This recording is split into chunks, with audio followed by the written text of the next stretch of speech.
პირველის ყოვლისა მინდა მივულოცო აი მარაჩვეულებრივი წიგნის პრეზენტაცია და მათ ვინც არესწრებოდა ამ პრეზენტაციას მინდა გითხრათ რომ აი თავად ცალკე არის წიგნი და ცალკე არის ის პრეზენტაცია სადაც ეს ყველაფერი იყო გადმოცემული საინტერესო ისტორიებით, საინტერესო ნიუანსები და მართლა ისე ვიმოგზაურეთ ამ დროში რომ აი მართლა რაღაცა ფილმივით იყო და ძალიან გირჩევთ რომ ეს წიგნი აუცილებლად იპოვოთ, წაიკითხოთ და დიდი მადლობა კიდევ ერთხელ ამ სიამოვნებისთვის. დღეს ჩვენ შევიკრიბეთ კავკასიურ სახლში ჩემი პუბლიცისტური ნაშრომის ტფილისის აფხაზი გუბერნატორის პრეზენტაციაზე.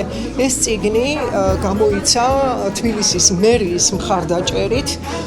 მე მასზე ვმუშაობდი 2 წლის განმავლობაში. ძალიან ბევრი წყარო დავამუშავე ამ წიგნის გამოსაცემად და ყველაზე მნიშვნელოვანი ის იყო, რომ ცენტრალურ არქივში ვიმუშავე თითქმის 2 წლის განმავლობაში.